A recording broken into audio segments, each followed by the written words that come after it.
Olá, pessoal! Tudo bem? Meu nome é Flávio Ricardo Vassoler, eu sou escritor, professor e youtuber. E hoje, 21 de setembro de 2020, a gente tem uma aula especialíssima. Dostoiévski e a memória, Nietzsche e o esquecimento. A gente vai falar sobre esses dois gigantes do século XIX.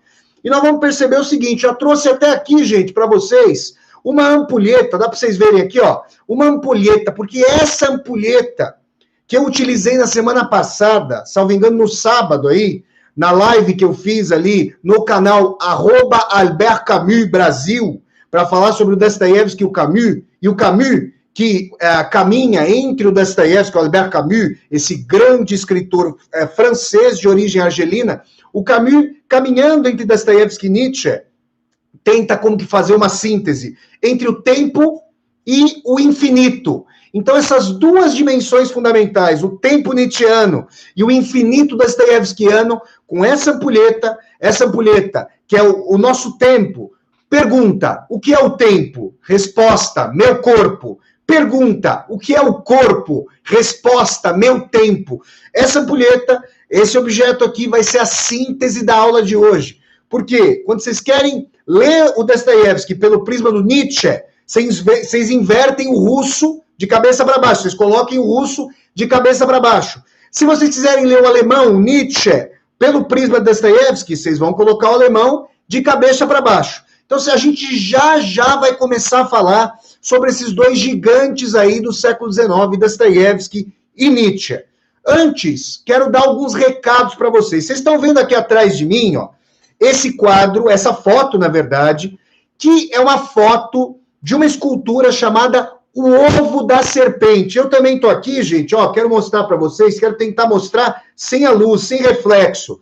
Essa foto aqui é uma foto da escultura da artista plástica, da escultora e professora da Universidade Federal de São João del Rei, Luciana Beatriz Chagas. Aqui eu quero mandar um grande abraço.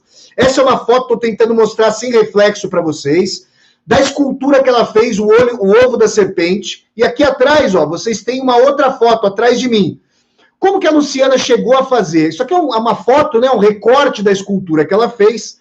A Luciana, muito querida, que mando um grande abraço. Ela assistiu a uma entrevista que eu concedi para o apresentador Celso Loduca, que é proprietário da Casa do Saber, um dos proprietários lá da Casa do Saber, a local muito bacana, onde eu leciono desde 2012, e ele é apresentador do programa Quem Somos Nós. E no primeiro semestre de 2018, eu concedi uma entrevista ao programa Quem Somos Nós, vou deixar o link, vocês já sabem, todas as referências que eu menciono ao longo da aula vão ser devidamente roteirizadas, vão ser discriminadas aqui na descrição desse vídeo, então podem deixar. A Luciana assistiu a essa entrevista que eu concedi ao Celso Loduca, que tinha como tema O Ovo da Serpente, o neo-autoritarismo à brasileira. Infelizmente, várias coisas que eu disse ali naquele primeiro semestre de 2018 acabaram se revelando certeiras a partir do resultado, do trágico resultado da eleição presidencial de 2018. E a Luciana fez essa escultura, vocês estão vendo parte dela aqui, com esse olho temerário e os rostos da massa, os rostos aqui da massa, nesse ovo da serpente. Aqui você tem a casca do ovo, gente, tem uma serpente aqui, não sei se vocês conseguem ver muito bem pela foto, mas ficou muito bonita. Essa é uma das fotos que a Luciana me enviou, e aqui atrás vocês têm outra. Então, na descrição do vídeo, eu vou colocar o link para o Instagram da Luciana Beatriz Chagas, artista plástica, escultora e professora da Universidade Federal de São João del Rei, ali no coração das Minas Gerais. Vou colocar para vocês poderem acompanhar o trabalho da Luciana. Luciana, minha querida, ó, um beijo para você. Muito obrigado pela homenagem, mandar as fotos aqui, imprimir as fotos, enquadrei as fotos.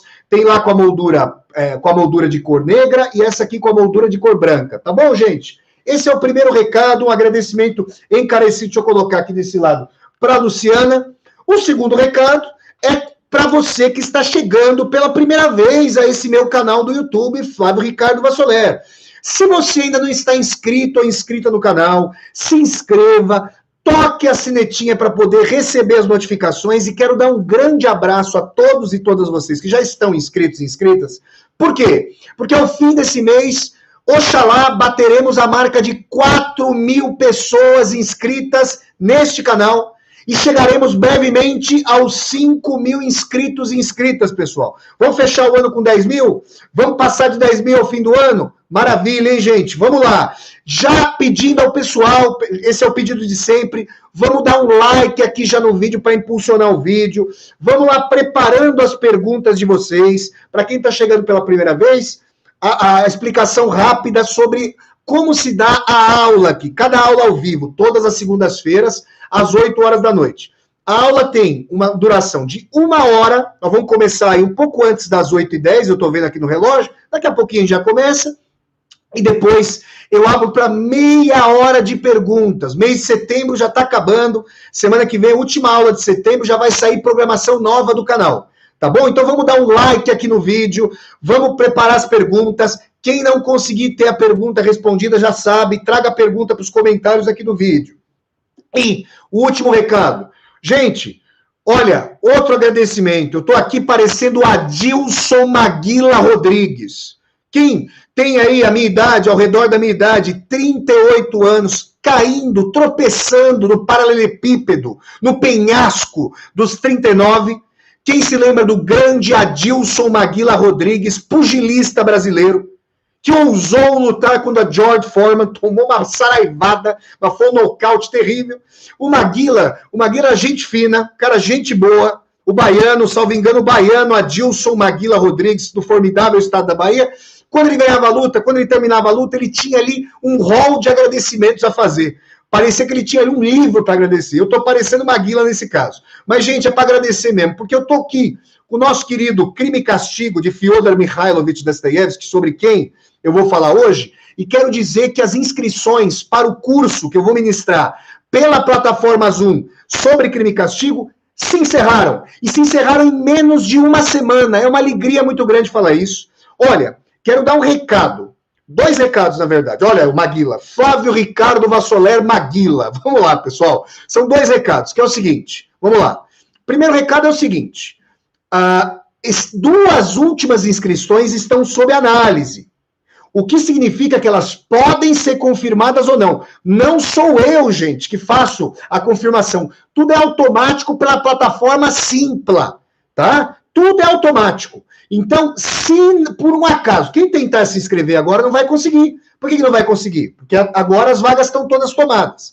Mas, se por um acaso uma dessas vagas se abrir, vocês vão ter que correr lá para fazer inscrição, tá bom? Poxa, professor, eu marquei touca, eu comi poeira, porque, professor, eu deixei passar uma semana, eu deixei virar meu cartão de crédito para eu me inscrever, professor. Caramba, que mancada, não sei o quê. Gente, olha só, o próximo curso desse mestre aqui, o Dostoiévski, o próximo curso vai ser anunciado no dia 15 de outubro próximo.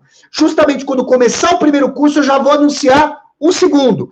Professor, mas qual vai ser o tema do segundo curso? Estou ainda decidindo, mas a decisão está entre 2 obras. Ou vai ser sobre Memória do Subsolo, ou vai ser sobre O Idiota. Então, vocês vão ter, nesse segundo momento aí, 2 opções. Eu vou escolher logo eu anuncio.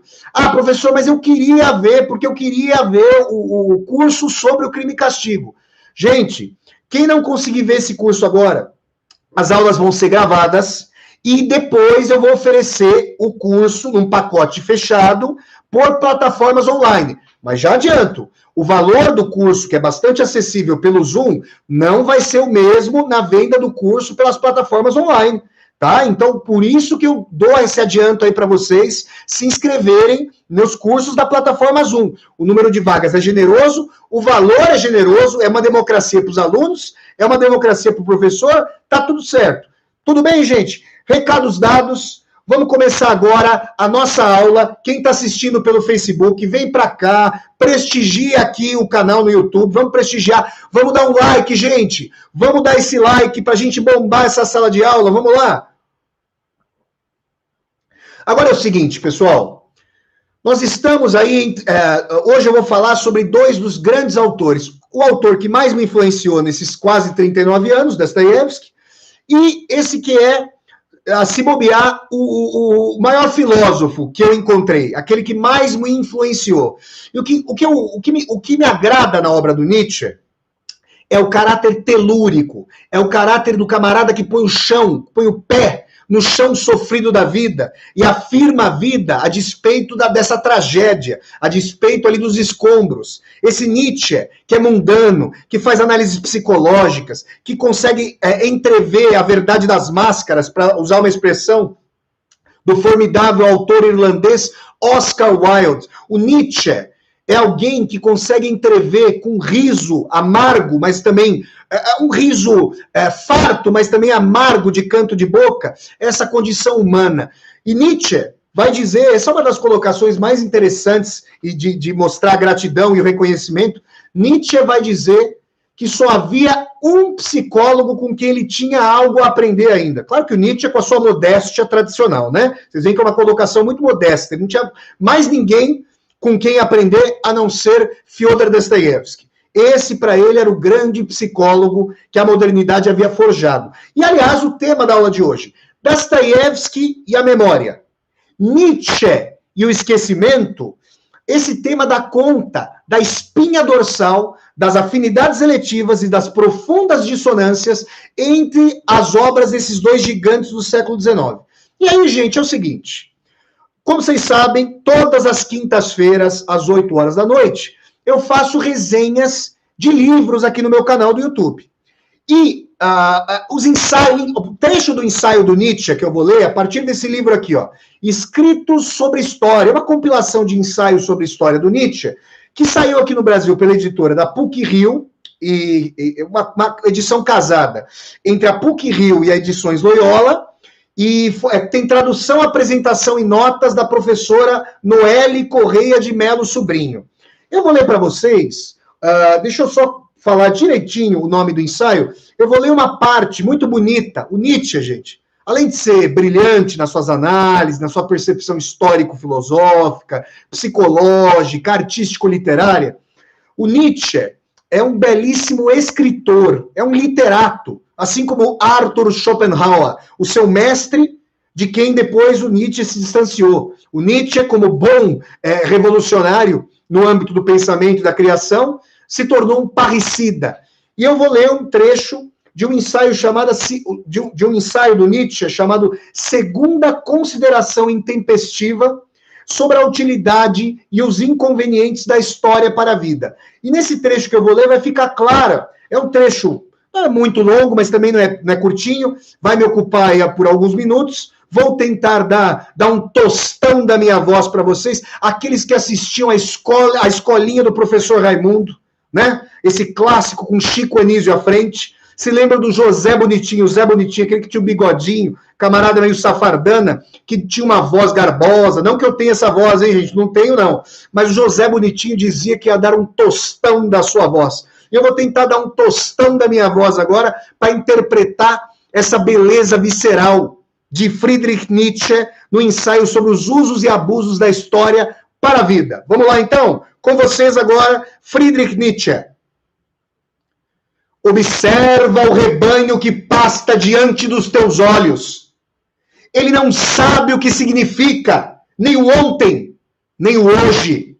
Ele pula, pasta, repousa, digere, pula novamente, e assim da manhã à noite, dia após dia, estritamente ligado a seu prazer e à sua dor, ao impulso do instante, não conhecendo por essa razão nem a melancolia, nem a tristeza. Esse é um espetáculo duro para o homem, este mesmo homem que vê o animal do alto da sua humanidade, mas que inveja, por outro lado, a felicidade do animal. Pois este homem só deseja isso, viver como animal, sem tristeza e sem sofrimento. Mas ele o deseja em vão, pois não pode desejar isto como faz o animal. Talvez um dia o homem vai perguntar ao animal: por que tu não me falas da tua felicidade? Por que ficas aí a me olhar? Se o animal quisesse responder, lhe diria o seguinte: é que eu me esqueço logo daquilo que queria dizer. Mas ele também esqueceria essa resposta e ficaria mudo. E o homem fica admirado com isso. Mas ele se admira também consigo mesmo, pelo fato de não poder aprender o esquecimento e de sempre ficar prisioneiro do passado. Por mais longe que ele vá, por mais rápido que ele corra, os seus grilhões vêm sempre com ele. É um verdadeiro milagre, o instante aparecendo e desaparecendo como um relâmpago, vindo do nada e retornando a ele, volta, no entanto, como um fantasma a perturbar a paz de um instante posterior. Uma após outra, as folhas se soltam do registro do tempo, caem e volteiam, depois voltam repentinamente a se pôr no colo do homem. Então, este diz, eu me lembro, e tem inveja do animal que logo esquece e realmente vê cada instante morrer, caído na noite, na bruma, e desaparecer para sempre. O animal, de fato, vive de maneira histórica, historisch. Ele está inteiramente absorvido pelo presente, tal como um número que se divide sem deixar resto. Ele não sabe dissimular, não oculta nada e se mostra a cada segundo tal como é. Por isso, é necessariamente sincero. O homem, ao contrário, se defende contra a carga sempre mais esmagadora do passado, que o lança por terra ou o faz se curvar, que entrava sua marcha como um tenebroso e invisível fardo. Ele pode, ocasionalmente, pretender negar esse passado e, no trato com os seus semelhantes, negá-lo de bom grado, a fim de despertar neles a inveja. Mas ele se comove ao ver o rebanho no pasto, como se estivesse lembrando de um paraíso perdido, ou melhor, de algo mais próximo e mais familiar, da criança que não tem ainda um passado para negar e que brinca na sua feliz cegueira entre as balizas do passado e do futuro. Um radical presente, como vocês podem ver. Um dia, porém, sua brincadeira foi perturbada e sobreveio logo ser ela arrancada de sua inconsciência. Ela aprenderá então a compreender a palavra foi, esvar, em alemão. A fórmula que leva o homem aos combates, ao sofrimento e ao desprezo, e o faz lembrar que, no fundo, toda a existência é tão somente uma eterna incompletude. Quando, enfim, a morte trouxer o esquecimento desejado, ela suprimirá também o presente e a existência, selando assim essa verdade de que ser, Dasein, não é senão um ininterrupto ter sido, uma coisa que vive de se negar e de se consumir, e de se contradizer a si própria. Se a felicidade, a corrida em busca de uma felicidade nova qualquer que seja o seu sentido, o que mantém vivo e estimula os seres vivos a viver, então, talvez nenhum filósofo tenha mais razão do que o cínico. Pois a felicidade do animal, que é o cínico consumado, é a comprovação viva do cinismo. A mais ínfima felicidade, quando está sempre presente, nos torna felizes, é incomparavelmente superior à maior de todas que só se produz de maneira episódica, como uma espécie de capricho, como uma inspiração insensata, em meio a uma vida que é dor, avidez e privação. Mas, tanto na menor como na maior felicidade, há sempre algo que faz com que a felicidade seja uma felicidade. A faculdade de esquecer. Ou melhor, em palavras mais eruditas, a faculdade de sentir as coisas durante todo o tempo em que dura a felicidade, fora de qualquer perspectiva histórica. Aquele que não sabe instalar-se no limiar do instante, esquecendo todo o passado, aquele que não sabe, como uma deusa da vitória, colocar-se de pé uma vez sequer, sem medo e sem vertigem, este não saberá jamais o que é a felicidade. E o que é ainda pior, ele jamais estará em condições de tornar os outros felizes. Imaginemos, para tomar um exemplo extremo, Um homem que não possuísse força suficiente para esquecer e que estivesse condenado a ver tudo em devir, werden. Um homem assim não acreditaria mais na sua própria existência, não acreditaria mais em si, veria tudo se dissolver numa multidão de pontos móveis e deixar-se arrastar por essa torrente do devir. Como um verdadeiro discípulo de Heráclito de Éfeso, ele acabaria por nem sequer ousar mexer um só dedo. Toda ação exige esquecimento, assim como toda vida orgânica exige não somente luz, mas também a escuridão. Grande poeta Friedrich Nietzsche, um homem que quisesse sentir as coisas de maneira absolutamente e exclusivamente histórica, seria semelhante àquele que fosse obrigado a se privar do sono, ou ao animal, ou aquele que fosse obrigado a ouvir a voz do Brasil no rádio, Deus que me perdoe, ou ao animal que só pudesse viver ruminando continuamente os mesmos alimentos. É, portanto, possível viver, e mesmo viver feliz, quase sem qualquer lembrança, como demonstra o animal. Mas é absolutamente impossível viver sem esquecimento. Ou melhor, para me explicar ainda mais simplesmente a respeito do meu problema. Há um grau de insônia, de ruminação, de sentido histórico, para além do qual os seres vivos se verão abalados e finalmente destruídos. Quer se trate de um indivíduo, de um povo ou de uma cultura. Cultura, em alemão. Esse foi o formidável Friedrich Nietzsche, aqui, uma salva de palmas. Se eu estivesse na aula, como quem já assistiu a alguma aula minha presencial, pediria uma salva de palmas para o formidável Friedrich Nietzsche. E agora a gente dá início à nossa discussão.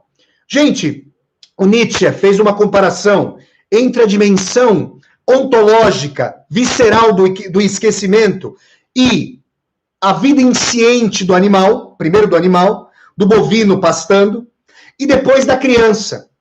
E aí, gente, eu sou obrigado a puxar pela memória um aforismo que, salvo engano, li no livro Para Além do Bem e do Mal, do Nietzsche. Mas foi no Para Além do Bem e do Mal. E li esse aforismo pela primeira vez no ano de 2006, segundo semestre de 2006, salvo engano, outubro de 2006, num sábado, só não vou lembrar o dia.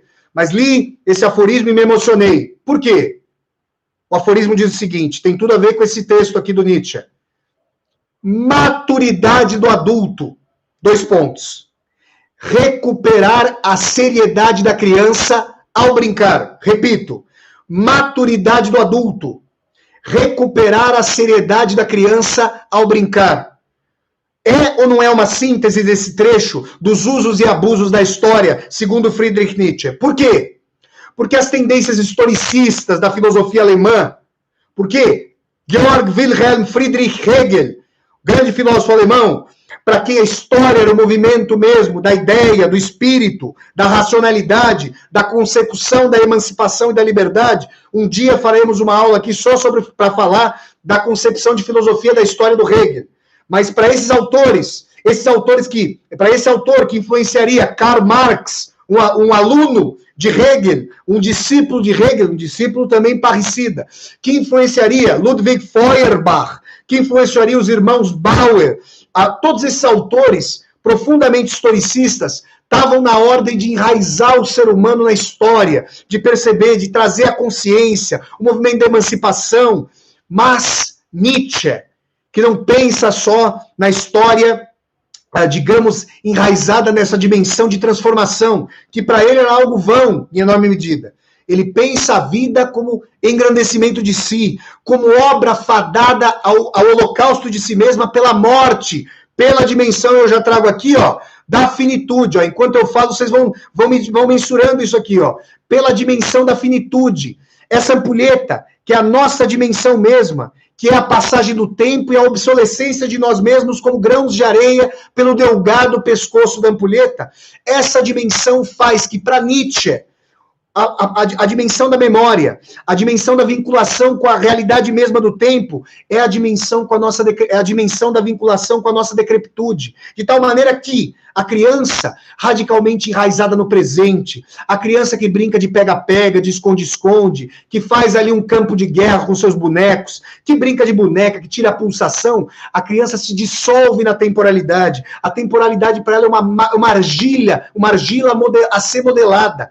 Essa é a seriedade da criança ao brincar, é o esquecimento, é a expansão do horizonte mesmo da vida pela despreocupação, pela noção de que a morte, quando é conhecida pela primeira vez, e eu me lembro até hoje, faço um parênteses nietzscheano aqui, eu estava lá em casa, meu pai ali tinha construído uma laje, tinha construído uma parte de cima na nossa casa, que era terra até então, e aí eu estava lá com meu pai, com a minha mãe, com a minha irmã, e a gente estava brincando, não sei se vocês lembram daquela brincadeira de passar anel, que você pegava, alguém estava com o anel na mão, e a pessoa ficava com a mão assim, aí você tinha que colocar a mão em concha dentro da mão da outra pessoa e ver se tinha um anel ali, e aí você podia entregar para outra pessoa e alguém tinha que falar com quem o anel tinha ficado. Aí você escolhia alguém e falava, com quem está o anel? O anelzinho. E a pessoa falava, acertava ou não. Se ela errasse, ela tinha que vir aqui para fazer a brincadeira do anel. Estou contando essa brincadeira, esse grau de ludicidade, porque eu me lembro de uma colocação do meu pai,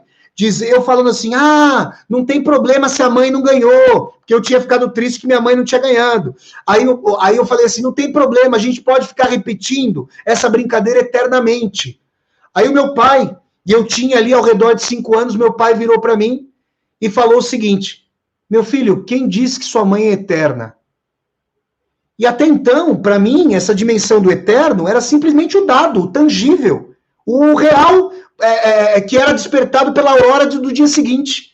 Naquele momento, eu me lembro fixamente de olhar para minha mãe com o rosto ali estranho, e uma lágrima rolar para mim de imaginar que um dia eu poderia estar distante da minha mãe e estar distante do meu pai. Hoje, que esse dia se consumou, quando eles não estão mais aqui, eu me lembro de quando eu alcancei essa dimensão de historicidade nietzschiana, da qual Nietzsche quer se afirmar, quer se apartar, para afirmar a dimensão mesma da vida aqui e agora. Aquilo que a Clarice Lispector eternizaria no instante, como instante já. Essa dimensão que é aquilo que nós temos e logo não temos. E é por isso que o Nietzsche vai falar da inveja que o ser humano, que o homem e a mulher sentem do animal. Esse animal que pasta e é insciente para a dor e para o sofrimento. Nada, professor. Os estudos estão mostrando que os animais são sencientes e assim por diante. Mas não tem a centelha da consciência que, ao mesmo tempo, é a centelha da dor, é a centelha da finitude, é a centelha da inimizade, da traição, da perfídia, do desamor, do enregelamento, da alienação. Então, esquecimento para o Nietzsche é uma dimensão mesma do enraizamento na vida. E eu vou trazer aqui, eu sempre trago esse exemplo quando eu falo sobre essas belas palavras do Nietzsche. Vocês veem que eu comecei pelo Nietzsche para depois chegar ao seu antípoda, a Fyodor Dostoiévski. E depois nós vamos fazer a famosa salada. Nós vamos pegar a careca do russo, o bigodão do alemão e vamos misturar tudo para vocês perceberem no que vai dar essa síntese improvável entre a tese do Nietzsche e a antítese de Dostoiévski. A gente vai ver isso aí. Então vamos lá. O Nietzsche, ele bem diria o seguinte, se vocês que estão assistindo a essa aula, agora são quase 8h30, aqui no meu relógio, o relógio do computador está 1 minuto atrasado em relação ao meu outro relógio que eu deixo aqui. Gente, se eu perguntar a vocês se nós vamos falecer às 9h30, 9h40, 9h50, quando essa aula vai acabar, vocês vão falar que eu sou agourento. Vocês vão falar que eu tenho os olhos amarelos e agourentos de coruja, que eu estou prestes a rodar meu pescoço 360 graus como a coruja, que eu estou ali na beiradinha de um telhado. Mas por que vocês vão dizer isso? Porque quando eu faço essa colocação para vocês, para nós, vocês vão falar que ela é improvável, que ela, na verdade, é impossível. O que vocês querem dizer dentro de vocês é que essa colocação de que nós vamos morrer às 9h50 é impossível. Mas, nesse sentido, acreditem vocês ou não, como Dostoiévski, em Deus, acreditem vocês ou não no porvir, na vida após a morte, para usar aqui mais uma vez, no eterno, aqui, ó, vamos colocar aqui, ó, um pouquinho de areia do outro lado, nesse símbolo do infinito, aqui, que é a ampulheta deitada, a ampulheta em trégua, a ampulheta em paz, deitada sem escoar a areia do nosso tempo, a areia do nosso corpo, a areia de que somos feitos, Nietzsche diria o seguinte: vocês, crédulos ou incrédulos, não aceitam o acaso radical. Ninguém aceita o acaso radical. Todo mundo trabalha a dimensão de que depois dessa aula vai dormir, depois dessa aula vai ligar para o amigo, para a amiga, vai criticar o professor, fala bem, fala mal, vai fazer amor, vai para, vocês sabem para onde, vão para onde vocês quiserem. Mas ninguém lida com a tangibilidade da morte. Essa figura que carrega essa ampulheta ali, do filme O Sétimo Selo, de Ingmar Bergman, do sueco Ingmar Bergman, filme, aliás, que eu já resenhei aqui no canal, deixarei na descrição desse vídeo as referências. Ninguém lida, na verdade, com essa possibilidade. Sempre é amanhã, sempre amanhã. Né? Desde que eu soube da morte aos 5 anos de idade, 5, 6 anos de idade, lá pelos idos de 1986, 87, na parte de cima da minha casa, na saudosa cidade de São Bernardo do Campo, e estava lá já o símbolo do Esporte Clube Corinthians Paulista na laje da minha casa, como não poderia faltar jamais. Desde que eu sei daquilo ali, sempre a morte da minha mãe, a morte do meu pai, a morte da minha avó seriam amanhã. Nunca hoje, sempre amanhã. Mas a verdade é que não é assim.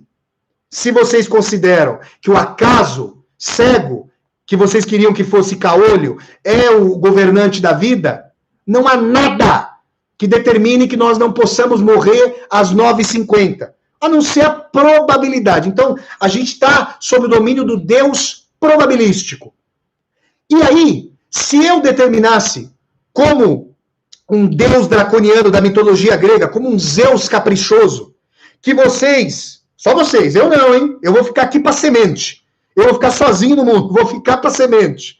Que vocês todos morrerão às 10:10 hoje, assim que acabar a aula de hoje. O que vai acontecer?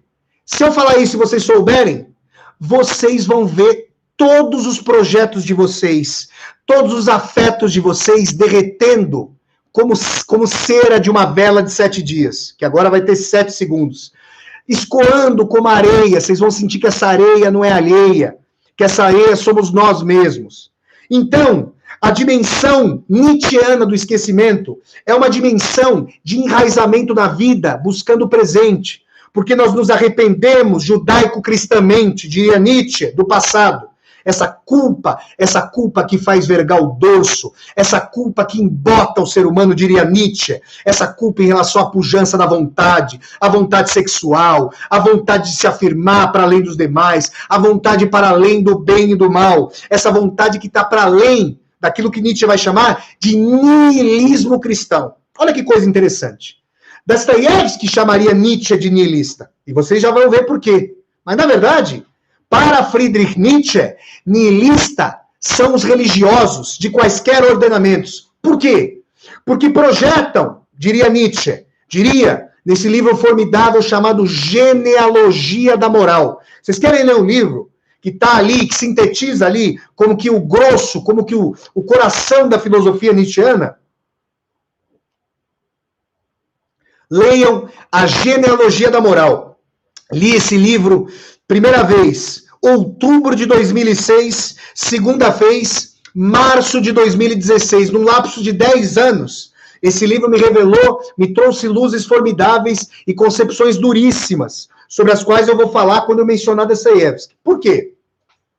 Porque Nietzsche vai dizer justamente que essa castração judaico-cristã, palavras de Nietzsche, e castração aqui é um termo bem propício, porque como vocês sabem, a dimensão de uma sexualidade exuberante, de uma afirmação de si, de uma vocação ali para afirmar vontade, tenha ela o domínio que ela tiver, a Wille zur Macht, do alemão, a vontade de poder, essa dimensão que Nietzsche vai apropriar de Schopenhauer e vai dar uma dimensão de afirmação mesma da vida. Schopenhauer, o mestre de Nietzsche, Arthur Schopenhauer, autor de O Mundo como Vontade e Representação, Nietzsche dizia que Schopenhauer era um biófobo, que era alguém que fugia da vida, que não tinha vinculação com a vida telúrica. Nietzsche era alguém que queria estar no mundo, era uma figura solar, mas sabedor justamente de que o esquecimento é, no fundo, um engodo, porque não conseguiremos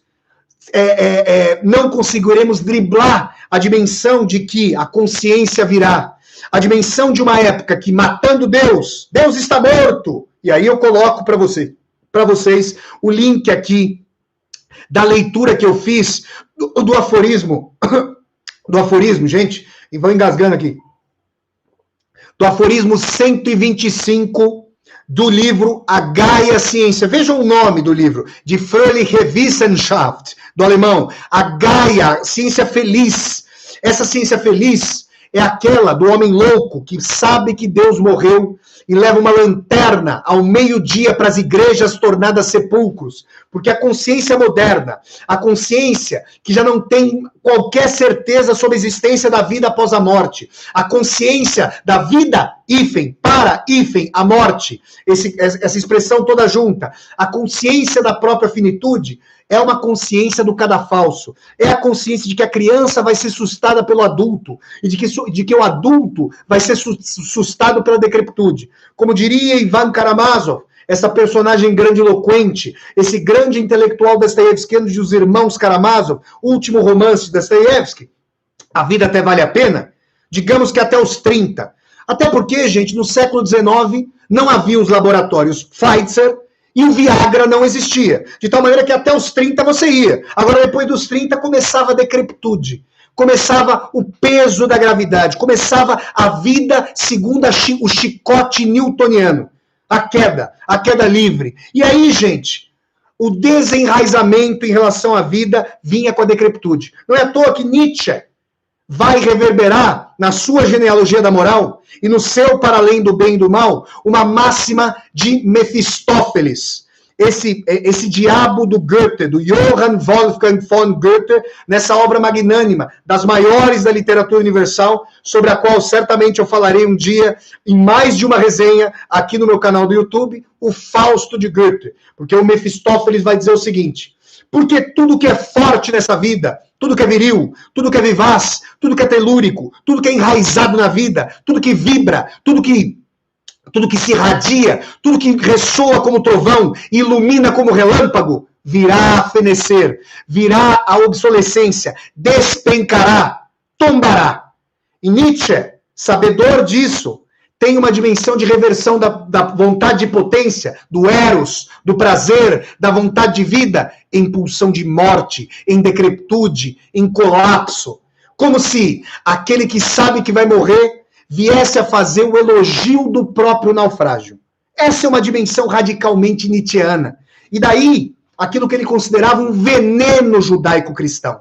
Nihilista para o Nietzsche, adepto do nada, essa palavra nihil, que, salvo engano, vem lá do romance Pais e Filhos, publicado, salvo engano, no comecinho da década de 1860, pelo autor russo Ivan Turgenev, para ali do Dostoiévski, amigo e depois desafeto de Fyodor Mikhailovich Dostoiévski, esse nihil, essa dimensão do nada, do nihilismo, que no romance Pais e Filhos tem uma acepção muito diferente dessa do Nietzsche, porque a personagem Bazarov, protagonista ali do Pais e Filhos, achava que o nihilismo era como tacar fogo numa plantação, num terreno, para separar o joio do trigo, matar as ervas daninhas e poder trazer sobre as cinzas da tradição, a contradição da revolução, o movimento revolucionário, a tábula rasa da história, como falavam os revolucionários franceses, e fazer com que a história comece de novo.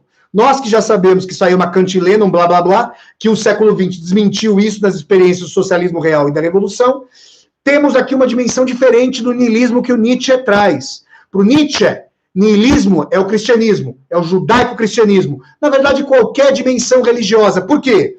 Ao afirmar, como no Sermão da Montanha de Jesus Cristo, e aliás quero dizer que ontem, domingo, dia 20 de setembro, houve 2 intervenções aqui em relação a Deus no meu canal. Na primeira, eu li o Sermão da Montanha inteiro. Está lá na seção, na playlist Leituras de Vassoler. Quem quiser vai procurar, eu vou deixar aqui na descrição do vídeo. E ontem, em mais um quadro do Café com Vassoler, eu tive a alegria, o prazer, a felicidade de receber o meu primo, meu irmão, Fábio Doreto, doutor em engenharia pela Universidade de São Paulo e espiritualista, para nós conversarmos sobre a existência ou inexistência de Deus. Também vou deixar o link aqui para o Café com Vassoler, para quem quiser assistir, está na playlist Café com Vassoler. Não, Café com Vassoler não, desculpem, gente, Vassoler Debate. Eu não sei porquê. É porque o Fábio é tão querido para mim que, na verdade, não é um debate com ele, é uma conversa e um cafezinho. Mas, gente, café aqui nos termos do YouTube, né? Vocês sabem que esse café ele vai ter alguma coisa inoculada dentro dele. Se dois primos vão dar uma bebidinha, como vocês sabem, né? Ainda mais para um cara que gosta da Rússia, que morou na Rússia como eu. Vocês vão imaginando o que é. Mas, de qualquer maneira, o que eu quero dizer para vocês é o seguinte. Nihilista, então, para o Nietzsche, é a nadificação da existência em prol de uma vida futura. Como Cristo fala, bem-aventurados os pobres de espíritos, bem-aventurados os que não juntam poder e riqueza nesta vida, porque seu Pai, vosso Pai, os recompensará no além-mundo. Isso para o Nietzsche é a definição mesma do niilismo, porque é o nada, porque não existe a vida após a morte. Nietzsche é um dos ateus mais radicais da história da filosofia. E nesse sentido, e ele vai arrogar que sua obra é aquela que dá significação para a morte histórica de Deus. Morte de Deus perante as descobertas de Charles Darwin, esse naturalista inglês que cortou a raiz do criacionismo bíblico a partir do livro de Gênesis. A morte histórica de Deus com a devolução da pujança para a humanidade, a conquista da pujança sócio-histórica pela humanidade, por parte da humanidade, vindo a oriunda da Revolução Industrial. É nesse sentido que Nietzsche vai dizer que nihilista é a tradição judaico-cristã. E o esquecimento é a dimensão para romper com essa praga, com esse veneno, segundo Nietzsche, do historicismo, com essa dimensão de querer criar um mundo melhor agora e enfraquecer a vontade de se vincular à vida. Essa coisa de... Aí o Nietzsche vai inverter. Cada sinal positivo de Jesus Cristo, para o Nietzsche, é posto de cabeça para baixo. Humildade vira embotamento do poder, embotamento daquele que se arroga o poder, daquele que quer ser melhor, daquele que quer suplantar o outro e quer se suplantar, aquele que quer ser melhor, da lógica do super-homem. É por isso que Nietzsche, Zaratustra, é filho das cinzas de Jesus Cristo. Zaratustra é aquele que arranca os pregos da cruz de Cristo e os lambe, e os morde, e se aferrou a si mesmo, tentando suplantar a dor para falar: esta vida e não uma outra, ou não quaisquer outras, é a vida que existe e logo não existe. Então, enquanto ela está comigo, enquanto eu tenho força, enquanto eu tenho ímpeto, eu vou mergulhar o rosto na fronha do presente. E a menção aqui à fronha é uma menção nada aleatória, é bastante sintomática. Por quê? Todos nós que em algum momento da vida, e com sorte, em muitos momentos da vida, fizemos amor, sabemos que a dimensão de fazer amor, de se enraizar da comunhão sexual, é um dos instantes de maior afirmação da vida, de maior afirmação do êxtase no momento mesmo. Ninguém quer que passe, todo mundo quer ficar, todo mundo quer alcançar mediações tântricas. E Nietzsche diria, e eu também venho refletindo sobre isso, e num dos meus próximos livros, que vai trazer diálogos entre pai e filho, faço uma reflexão sobre como as religiões institucionais drenam a energia sexual para sublimar essa força sexual em direção aos seus ritos. Por quê? Por que será que as religiões tradicionalmente castram a vontade sexual? Não permitem que essa vontade seja expressa de maneira livre? Claro que eu estou falando aqui nem preciso dizer, obviamente, que eu estou falando de uma expressão de consentimento, de mútuo acordo, pelo amor de Deus, né? Estou falando nesse sentido, é claro. Por que será que há uma castração dessa vontade? Por quê? A expressão mesma da sexualidade, em quaisquer dimensões, com qualquer beleza que puder ter, na sua pluralidade, democracia e diferença, ela é uma dimensão que nos coloca aqui e agora. Ninguém pensa no porvir, na eternidade, no colchão que sai sobre a nuvem de Deus, quando está fazendo amor. Quando está ali no momento mais agônico da vida, e agônico no sentido de afirmação da vida. O francês, gente, a língua francesa, tem uma expressão belíssima para falar do orgasmo.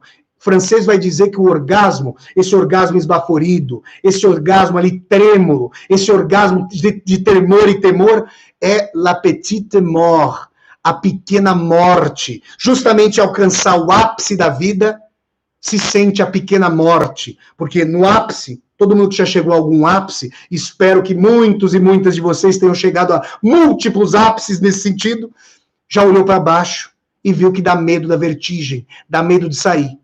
Essa é a imagem. E não é à toa, então, que a aposta religiosa, que por Nietzsche é nihilista, do porvir, é uma aposta que vai drenar essa energia maravilhosa de afirmação da vida. Para quê? Para fazer o êxtase dos ritos. Então, é possível dizer com Nietzsche e com um grande psicanalista de origem ucraniana, mas depois radicado na Alemanha e na Áustria, o Wilhelm Reich, que as ovações de cânticos, de cultos e missas, em quaisquer e celebrações das mesquitas, celebrações das sinagogas e assim por diante, nos terreiros, que quaisquer lugares de ritos religiosos, eles sublimam essa energia magnânima da vontade de poder, da vontade de vida, da vontade sexual, dessa pulsão, desse impulso, desse desejo, sublimam isso em prol dessa cantoria em massa. As pessoas sentem ali um êxtase em massa, elas choram, elas ovacionam, elas agradecem, elas fazem genuflexões, elas se ajoelham.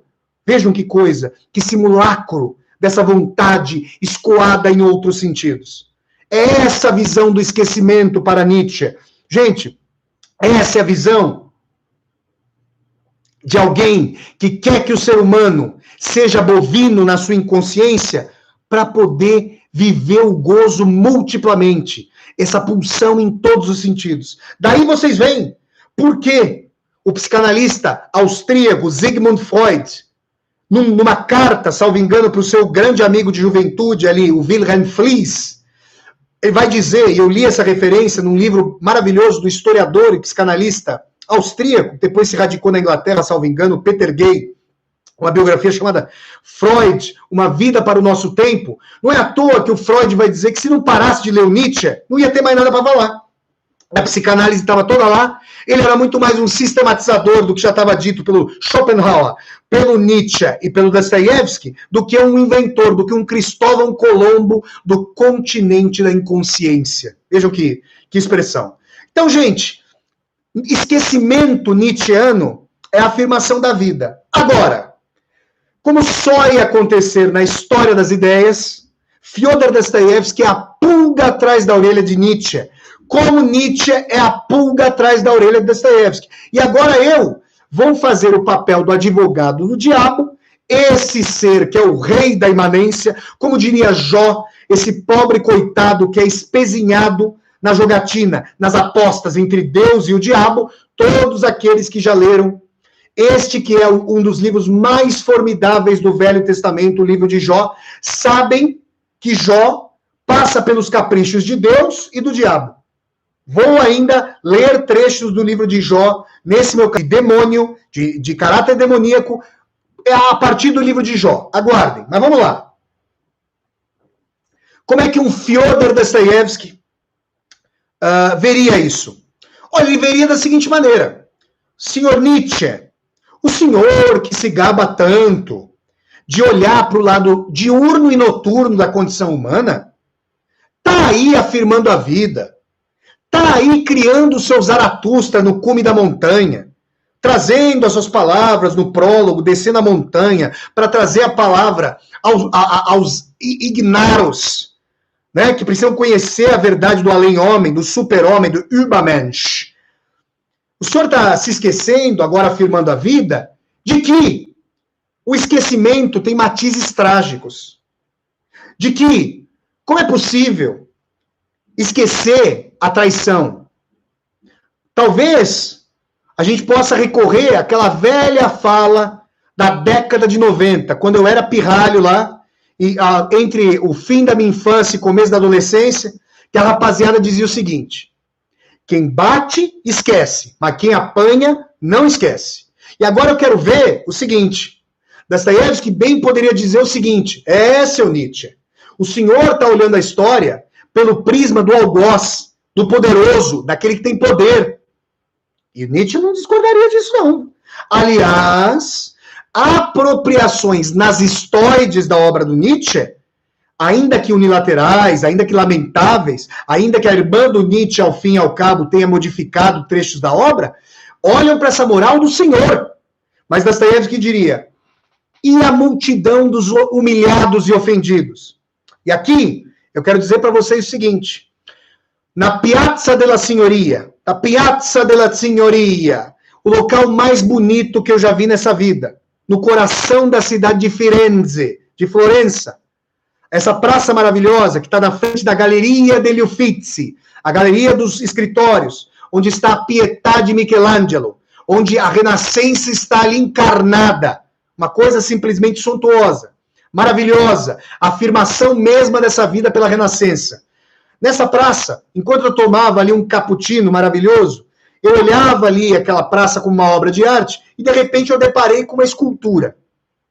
E essa escultura, ela tinha 2 níveis, 2 planos. Num plano mais sobrelevado, você tinha um carrasco com uma clava, com um porrete levantado. E ele, se a escultura realizasse a consecução do movimento, ele daria uma paulada, uma porretada numa mãe que escudava o seu bebê. Olha que horror. E aí, eu diria para vocês, pedagogicamente, me lembrando dessa escultura, que Nietzsche faz a sua filosofia em enorme medida, colocando a sua câmera, se Nietzsche fosse um cineasta, colocaria a sua câmera aonde? Ele colocaria a câmera vinculada ao topo do porrete.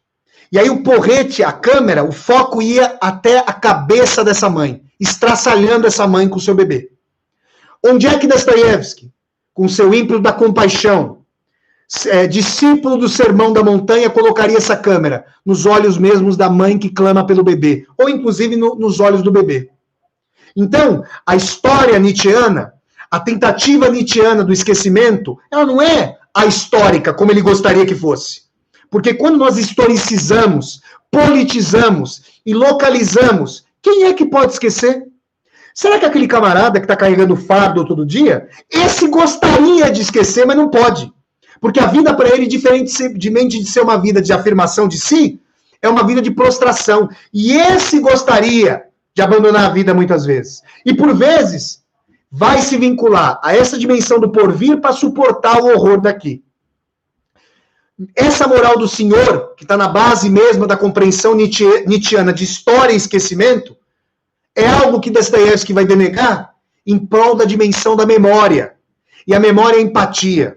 A memória é a noção de que aquele que quer esquecer não deveria fazê-lo. Porque a dimensão de não esquecer é a dimensão de se lembrar, é a dimensão de cicatrizar, é a dimensão de pedir desculpa, é a dimensão do perdão.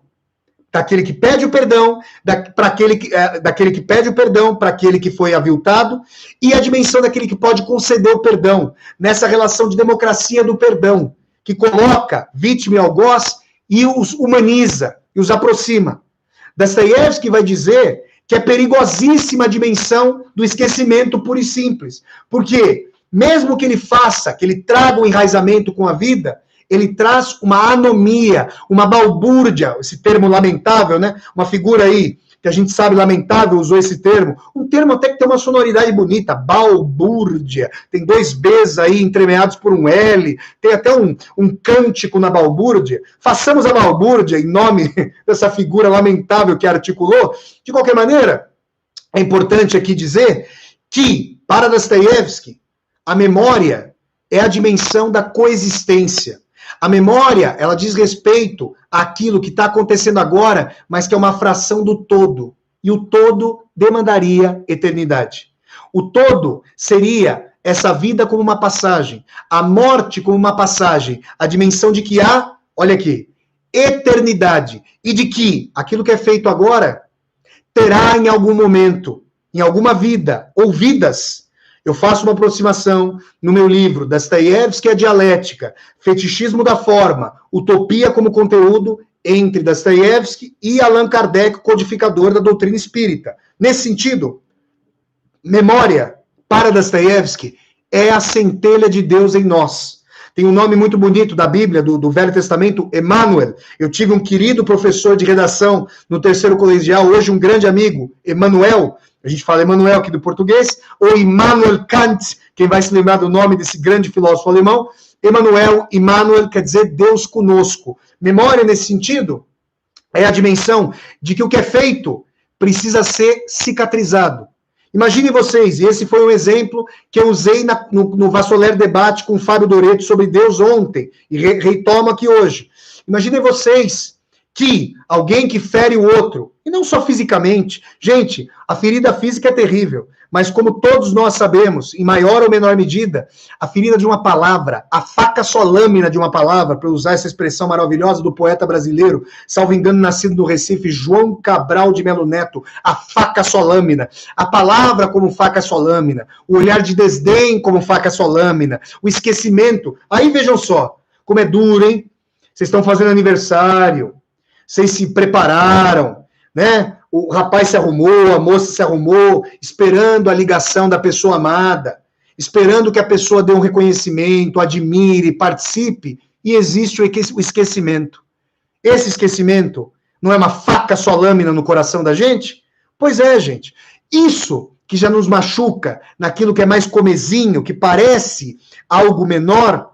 Imaginem isso numa morte, imaginem isso numa perfídia, numa grande traição, imaginem isso numa dimensão de um povo escravizando o outro, como é na história da humanidade. Quer dizer, então, senhor Nietzsche, diria Dostoiévski, que a gente vai passar por cima da escravidão? Quer dizer que a escravidão aconteceu? Passemos por cima dela? Não façamos o museu da escravidão no coração de Ouro Preto? Olha o nome dessa cidade maravilhosa, Ouro Preto. Essa cidade é a coisa mais maravilhosa que eu já visitei no Brasil. Mas eu tenho comichão de falar o nome dessa cidade. Por quê? Porque o barroco maravilhoso e suntuoso daquelas igrejas, ele foi extraído pelos escravos. Eles construíram essas igrejas. Foi exploração de trabalhos de ser humano. Vamos esquecer disso?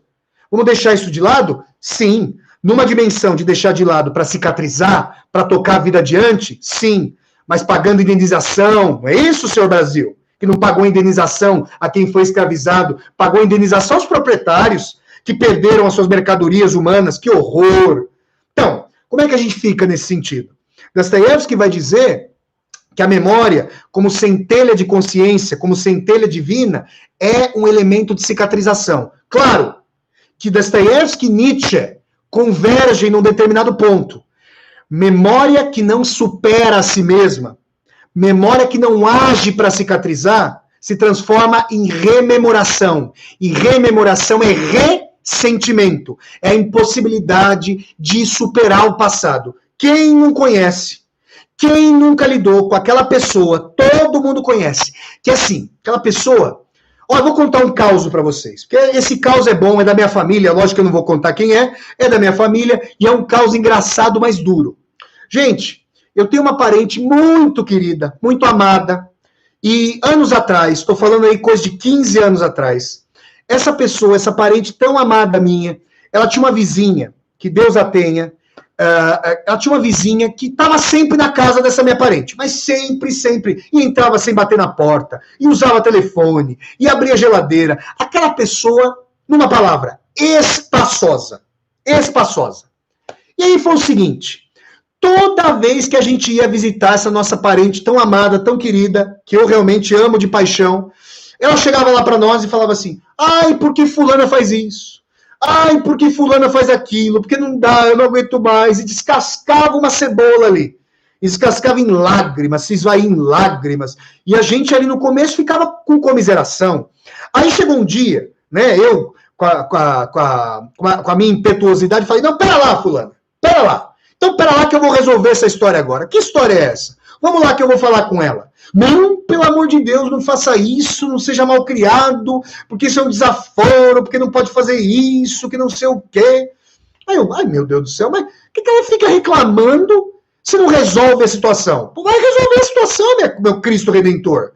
Aí tudo bem, aí continuou reclamando.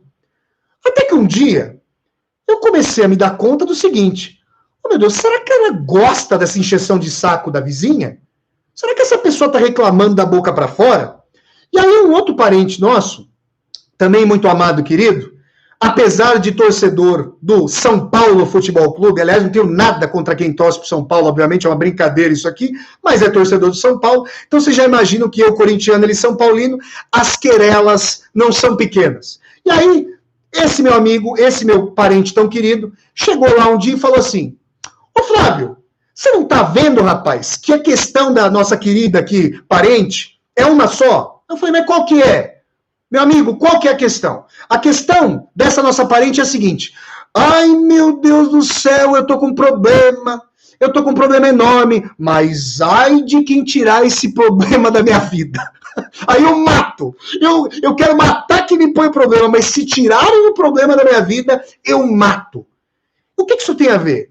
O que esse caos tem a ver? Tem tudo a ver. Porque o ressentido, aquele que fica vinculado a uma dimensão do passado, ele tem um inimigo. E como bom e velho Friedrich Nietzsche, de quem a gente está falando, já dizia, aquele que vive para derrotar um inimigo, precisa do inimigo sempre vivo. Nesse sentido, o ressentimento é uma regurgitação do passado no presente e uma putrefação do futuro, condenado a um presente pétreo. Gente, não vou falar para vocês quem é essa pessoa, obviamente, mas tinha uma pessoa para quem eu ligava muitas vezes na minha vida, né, uma pessoa importante na minha vida, e eu ligava para essa pessoa, tinha um barulhinho até peculiar na ligação do telefone, quando eu fazia, ficava o barulhinho do telefone, né? O pessoal mais jovem nem sabe o que é o telefone fixo, nunca viu na vida, nunca vi nem ouvi, eu só ouço falar, parece Zeca Pagodinho em relação ao caviar. É o telefone fixo para a rapaziada mais jovem, nunca viram na vida. Mas a gente tinha o telefone de discar. Vocês fazem ideia do que é um telefone de discar? Que aí você começava a esgarçar o fio, o camarada queria falar com uma namorada, tinha que fugir ali da mãe que pegava a extensão, que era um telefone segundo, ficava ali alguém ouvindo a ligação. Mas vamos lá. Aí eu ligava para essa pessoa, gente, e aí eu ligava, essa pessoa atendia o telefone, alô! Atendia assim, alô!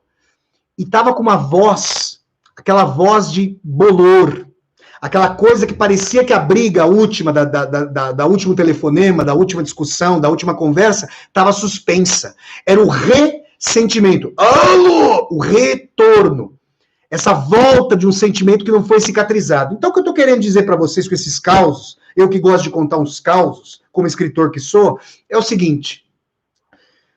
O ressentimento é fruto da impossibilidade de fazer uma síntese dialética entre a memória e o esquecimento. Olha que coisa interessante. A memória, ela é cicatrizante, ela é democrática, ela é benigna, ela é compassiva. Por quê? Não se lembrar do que se fez é sinal, diria Dostoiévski, de mau caratismo, é sinal de maldade, é sinal de falta de empatia para com o outro.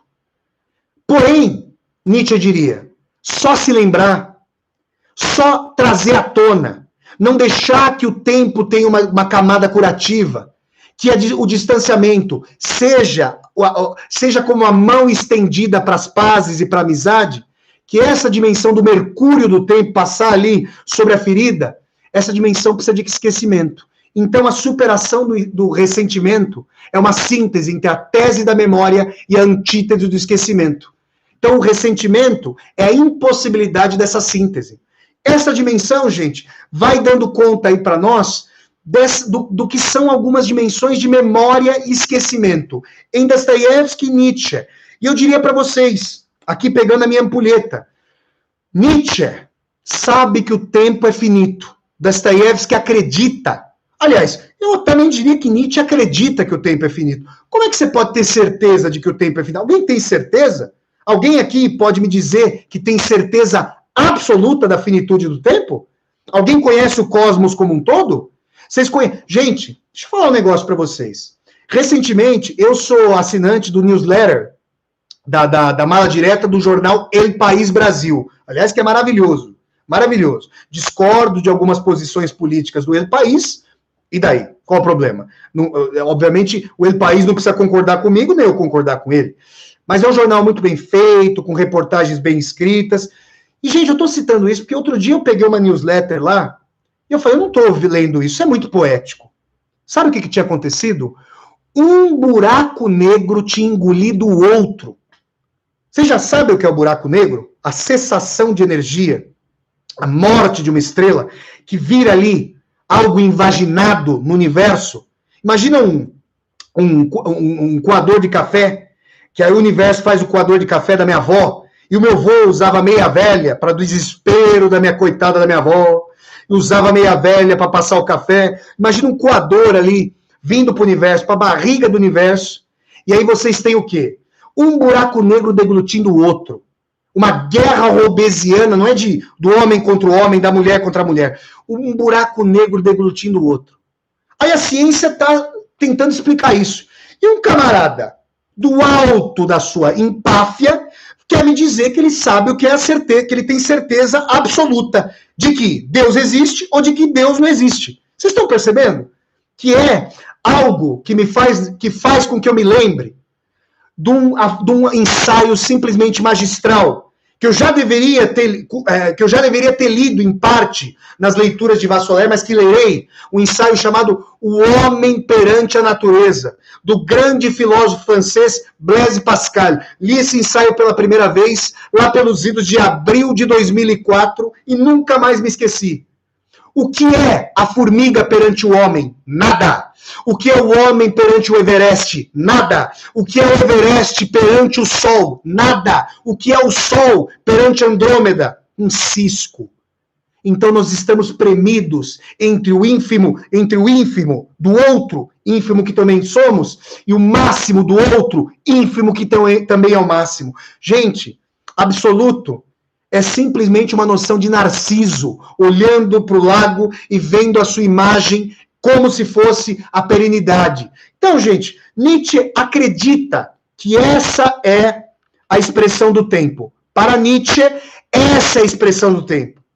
O pescoço da ampulheta como imagem do gargalo da vida e os grãos de areia que estão escoando, enquanto eu falo, por essa ampulheta, como o nosso corpo, como a nossa consciência, como aquele amor que nós temos, que nós queremos que... Quem já se apaixonou? Tá difícil hoje em dia, hein, gente? Aliás, quero dizer para vocês que provavelmente agora em outubro darei uma aula do amor romântico ao amor entre os escombros. Por que os relacionamentos não estão dando certo? Por que estão tão danificados e quebradiços? Falarei sobre isso. Mas olha só, já acabou, hein, gente? Ó, falar do relacionamento é areia que já acabou. Olha que coisa. Olha só. Quem já amou, ou pelo menos quem já se apaixonou, amar é difícil, muito difícil. Agora, se apaixonar, que também é difícil, é mais fácil do que amar. E falaremos sobre isso. Quem já se apaixonou, sabe que quer congelar isso aqui. Quer pegar esse pescoço da ampulheta e apertar. Fala, não vai passar. Meu amor não sai daqui. A minha amada não sai daqui. Ela fica comigo. Ele fica comigo. E todos aí querem gangrenar o tempo. E Dostoiévski acredita que essa é a dimensão do tempo. Deixa eu mostrar para vocês. Deixa eu colocar um pouquinho mais de areia para ficar equânime, vamos dizer assim, né? Que essa aqui é a dimensão do tempo. A dimensão do tempo é o 8 deitado do infinito. Que tudo tem um sentido. Que é possível ali na dimensão mais espiritual de Dostoiévski o reencontro com os entes amados que já se foram.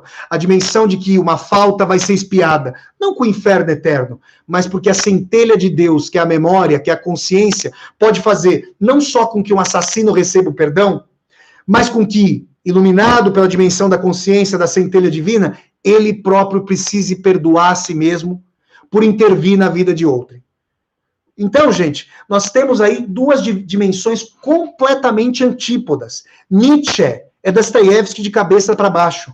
Dostoiévski é Nietzsche de cabeça para baixo. Yin e Yang. Quem já viu esse símbolo maravilhoso do taoísmo chinês? O Yin e o Yang. Esses princípios opostos. Força e fraqueza. Quente e frio. Célere e vagaroso. Luz e escuridão. Essas polaridades que nos realizam. Essas polaridades que nós vivenciamos. Então, gente, eu vou aqui, olha que consegui fazer a aula aqui, passar em revista esses temas. Eu vou encerrando a primeira parte da aula, essa primeira parte expositiva, e agora eu vou abrir as perguntas de vocês. Quero pedir a vocês, na medida do possível, que tentem ser sintéticos. Não que vocês não... Gente, quem quiser ser longo na pergunta, não tem problema. Mas talvez eu não consiga responder de todo. Se vocês conseguirem ser mais pontuais nas perguntas, se não for uma pergunta tese, eu consigo responder com mais facilidade para ser democrático e conseguir aí dar conta do maior número de perguntas possível. Agora, quero dizer o seguinte... Se eu não conseguir responder a algumas perguntas aqui, eu pediria que vocês trouxessem essas perguntas para os comentários do vídeo. Gente, não deixem de fazer isso. Primeiro, já deram like aqui no vídeo? Deram like nesse vídeo? Vamos dar like, vamos impulsionar esse vídeo. E detalhe, quando vocês dão like nos vídeos, vocês ajudam os vídeos do canal a serem impulsionados pelos algoritmos. Os algoritmos, eles são ciosos de like. Olha que algoritmos mimados. Eles gostam ali do like, das curtidas, porque aí eles entendem que esses vídeos estão sendo apreciados e eles vão sendo impulsionados. Tragam um like. Quero dizer mais, se você está assistindo a esse vídeo pela primeira vez, seja, a esse vídeo não, ao vídeo vocês estão assistindo pela primeira vez, essa aula é inédita. Ao vídeo deste canal pela primeira vez, vocês estão chegando ao canal pela primeira vez, se inscrevam no meu canal, toquem a sinetinha para poderem receber as notificações. Agora, como vocês sabem, secundado pela bela foto da escultura da professora da Universidade Federal de São João del Rei, a Luciana Beatriz Chagas, que é artista plástica e escultora. A escultura Ovo da Serpente, ali com 3 sentinelas russas, 3 matriushki, já estou falando o plural russo.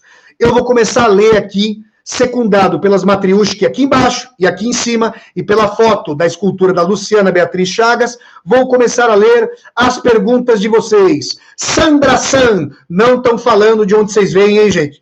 Ô, gente, vocês estão parecendo esquecimento do Nietzsche? Como é que vocês não se lembram de onde que vocês vêm, gente? Vamos falar a cidade, vamos falar de onde vocês vêm. Vamos lá, Sandra San. O apaixonamento é uma das experiências mais intensas e perigosas para a nossa sanidade. Sandra, que o digam os apaixonados. Gente, vou contar um caso para vocês, obviamente respeitando a individualidade da pessoa. Uma vez, eu conheci uma moça muito intensa, muito visceral, muito bonita, de alma, uma alma linda. E essa moça, uma vez a gente foi se encontrar, ela porque queria ver o filme da Amélie Poulain. Quem já se apaixonou e quem é francófilo já viu o filme da Amélie Poulain. Que coisa bonita, que lirismo, que sutileza. Aí vou eu, com essa verve dostoiévskiana, dizer ao fim do filme que a Amélie Poulain tinha medo de amar. Por isso que fazia todos aqueles obstáculos, todas aquelas provas para se entregar para o amor dela. Gente do céu, para que eu fui falar esse negócio até hoje? Voou no meu pescoço, falou, como que você fala isso da minha heroína, da Amélie Poulain?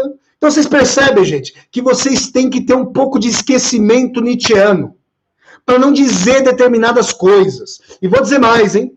Lá no Idiota do Dostoiévski, esse romance maravilhoso de Fyodor Dostoiévski, a Aglaya Yepantina, que é uma personagem maravilhosa, né? Que está apaixonada pelo príncipe Mishkin. O príncipe Mishkin não quer ficar com a Aglaya, quer dizer, ele quer, ele a ama, mas ele está comiserado, ele tem um amor de comiseração pela Anastácia Filipovna.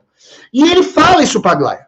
E a Aglaya diz para ele o seguinte, Mishkin, você só tem a verdade, e, portanto, é cruel. Então, vocês veem aí que nas relações humanas vocês precisam de uma pitada não pequena do esquecimento nietzschiano. Vamos lá, gente. Lucas Paulino, professor, gostaria que você abordasse a diferença ou proximidade do Além do Homem do Nietzsche e o Homem Extraordinário do Raskolnikov. Lucas Paulino, José da Penha, no Rio Grande do Norte, na esquina do Brasil, onde o Brasil faz a curva, lá naquela bela região das Salinas brasileiras, maravilha! Olha, o Lucas, o Nietzsche é um leitor contumaz do Dostoiévski. E o Homem Extraordinário, esse ser extraordinário do Raskolnikov, aliás, lembrando que eu vou dar o curso aí logo sobre o Crime e Castigo, é esse homem que passa por cima das configurações morais e é a encarnação do esquecimento, não só na dimensão poética e bonita, mas você fez uma M, não vou falar aqui o termo chulo, você fez uma coisa errada, você fez uma coisa terrível, esquece. Vocês estão vendo como é simples o esquecimento nietzschiano? Claro, para quem comanda um batalhão como Napoleão, e não é ele que vai pegar a lança para lutar a batalha, não é ele que vai ter o intestino eviscerado, tudo bem, né? O general que vai dormir, vai morrer na cama de pijama, pode esquecer. Vocês estão entendendo essa dimensão? Então, o Zaratustra é sim um afiliado do Raskolnikov. E é por isso, gente, que tentam eximir o Nietzsche de um amoralismo que poderia dar nas arbitrariedades do fascismo. Gente, não é uma leitura apropriada. Por outro lado, há Laivos. Há Laivos também Dostoiévski. Tudo bem? Vamos lá. Deixa eu ver aqui. Patrícia Faller. Mas não exatamente do que se trata. Mas a Patrícia está falando da Amélie Poulain. Patrícia, minha querida, você precisa contextualizar melhor. Se você contextualizar melhor, eu trago a tua pergunta. Vamos lá. Luciana Firpo. Nastácia Filipovna, no romance O Idiota, poderia ser um retrato da memória em Dostoiévski, sendo o príncipe místico um avesso dela? Porto Alegre, no Rio Grande do Sul. Um abraço a Porto Alegre. Estive em Porto Alegre em novembro de 2005. Estive ali na rua Lime Silva, que é uma esquerda, não sei se ainda é hoje, uma espécie de Vila Madalena de Porto Alegre, onde tinha os barizinhos. Tomei a cerveja. Qual que é o nome da cerveja aí do Sul? É a Corona? Não, tem uma cerveja própria do Rio Grande do Sul, que é muito gostosa, por sinal. Estive no Olímpico para ver Grêmio e Portuguesa, porque um amigo meu, grande Fernando Teixeirinha, me presenteou com uma ida a Porto Alegre no ônibus, no busão da Leões da Fabulosa, da Portuguesa. Vi a Portuguesa empatar, acho que perdeu para o Grêmio, naquela semifinal da Série B do Campeonato Brasileiro de 2005. E depois fui ver Internacional e Brasiliense. Naquele campeonato de 2005, o Coringão estava disputando as cabeças com o Internacional. E jogavam no Brasiliense os ex-corintianos Marcelinho Carioca, ex-ídolo fora de campo, vocês sabem por quê, mas eterno gênio dentro de campo, e o Vampeta. E o Inter acho que ganhou do Brasiliense naquele jogo, apesar de eu secar o Inter, que vocês podem imaginar. Mas essa pergunta da Luciana é genial, é muito boa, Luciana, muito obrigado. Por quê? Porque a Nastácia Filipovna, minha querida, ela quer se libertar, mas ela também não quer se libertar. Ela tem essas dimensões contraditórias dostoiévskianas. Por quê? Porque ela foi aviltada na sua formação, eu diria mais na sua deformação, pelo aliciamento do aristocrata canalha, o Trotsky. E ela não consegue, muitas vezes, se imaginar para além do aviltamento que sofreu. Por outro lado, ela sabe que... Por outro lado, não. Pelo mesmo, ela é aviltada. Ela é instrumentalizada na sua suma beleza. Mas, sabendo que a sua beleza é um anzol para os homens, ela sabe, como mulher ardorosa, como mulher ardente, manipulá-los também em prol do seu próprio aviltamento. É como se a Nastácia Filipovna vai falar, eu vou ganhar de você, só que a gente vai se abraçar com o beijo da aranha negra, com o beijo do náufrago que cai no mar junto. Então, ela vai em direção à libertação com o príncipe místico que quer dar um amor diferente para ela, mas ela se entrega àquele que vai matá-la. Então é importante dizer que na Nastácia Filipovna não há propriamente o ressentimento como o do homem de subsolo, que é bolorento, que tem raiva da própria vida, que já não consegue trazer a vida viva, para usar uma expressão tanto do Dostoiévski quanto do Nietzsche. Mas a Nastácia Filipovna é uma encarnação da triste síndrome de Estocolmo. Para quem não conhece a síndrome de Estocolmo, bom, como o próprio nome diz, a síndrome de Estocolmo veio a partir de um caso, quem dera fosse um caso, né? Eu que estou cheio de caos, mas quem dera fosse um caso. Uma moça na Suécia foi sequestrada, ficou 10 anos ali num porão, acabou se apaixonando pelo seu sequestrador. Então isso tem muito Dostoiévski nesse sentido. Vamos lá. Deixa eu pegar uma pergunta. Pedro Serpa, aliás, o Pedro Henrique Serpa, da cidade de Formoso do Rio Bonito, na Bahia de Todos os Santos. Um grande abraço a todos da Bahia de Todos os Santos. Eu respondi a uma pergunta do Pedro, sábado, no primeiro quadro do Vassoler Responde. E aí, Flávio, o Dostoiévski escrevia mal? E eu respondi para o Pedro e para todos vocês. Vamos ver a pergunta agora do Pedro Serpa. Tem-se a noção da transcendência de Nietzsche como aspecto individual? Pedro, mas aí é que tá. Você vai falar que a transcendência do Nietzsche é individual, para o Zaratustra, só que um poderoso como Napoleão, um poderoso como Mussolini, um poderoso como Hitler poderia falar, eu vou me esquecer. Eu vou esquecer da câmara de gás, eu vou esquecer das minhas tropas. Então, você está entendendo? Todos os autores e autoras têm consequências dos desdobramentos de suas ideias. Vamos lá. Dá para enxergar essa questão no aspecto coletivista? Aí, ó, estou falando que dá. No qual existiria uma concepção de mais de um César romano com alma de Cristo? Olha, Pedro, eu acho perigosa a aplicação política das ideias de Nietzsche. Estou afirmando isso aqui. Sei que vão me contradizer, sei que vão citar autores e mais autores de não, isso aí é um desvirtuamento. Gente, vamos lá, vamos olhar para essa dimensão. Quer dizer, então, que eu faço uma coisa ruim para alguém e simplesmente esqueço? Vocês estão percebendo isso? Aí, vamos esquecer a pandemia? Vamos esquecer o holocausto da pandemia? Olha, eu tenho medo, justamente, que a dimensão nietzschiana do esquecimento seja aplicada para uma população brasileira e que em 2022, se houver eleição presidencial, alguém seja reeleito. Vocês têm essa dimensão? Vocês não têm medo desse esquecimento? Vamos lá, gente. Vamos lá. Francisco Moreira, Canindé, no Ceará. Francisco, Canindé é a casa da ilustre portuguesa de desportos aqui em São Paulo. Cheguei a ver jogo do Canindé. Gente, não vi jogo do Canindé, mas uma vez eu tinha um amigo meu que era protestante e me levou numa celebração da igreja dele no Canindé. Então estive no Canindé. Vamos lá. Francisco Moreira, professor, uma pergunta mais em geral. Por onde começar a obra do filósofo Nietzsche? Ele coloca aqui entre parênteses. Gente, por que eu estou espirrando Nietzsche? Porque não é Nietzsche, é Nietzsche. Espirrem. Soltem os perdigotos para falar o nome. Friedrich Nietzsche. Por onde começar? Genealogia da Moral. Eu acho que é uma obra basilar, essencial para a obra do Nietzsche. Comecem por lá. Eu comecei, valeu a pena. Olha, quero dizer a vocês que Nietzsche é um dos grandes professores de escrita que eu tive na minha vida. E digo mais, hein? Se for colocar a escrita do Dostoiévski junto com a do Nietzsche, eu chego a dizer que há momentos como esse aqui do ensaio que eu li para vocês, cujo trecho eu li para vocês, que, olha, é pau a pau. É uma pergunta, dizer quem escreve melhor Nietzsche e Dostoiévski é uma pergunta, para mim, inócua. Nietzsche e Dostoiévski, não Nietzsche ou Dostoiévski. Vamos lá. Magno C.A. Vamos ver, não estão falando a cidade de onde vocês veem, hein? Alyosha de Humilhados e Ofendidos seria uma personagem próxima à dimensão do esquecimento nietzschiana na sua forma mais inconsequente?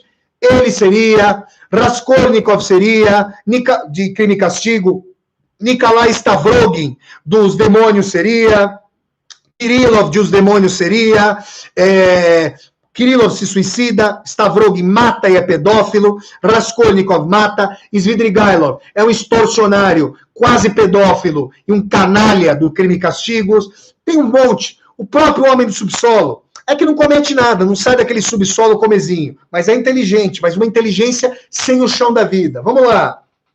O que mais aqui? Bruno Machado, a Luciana Beatriz Jagas está mandando um beijão, desejando sucesso.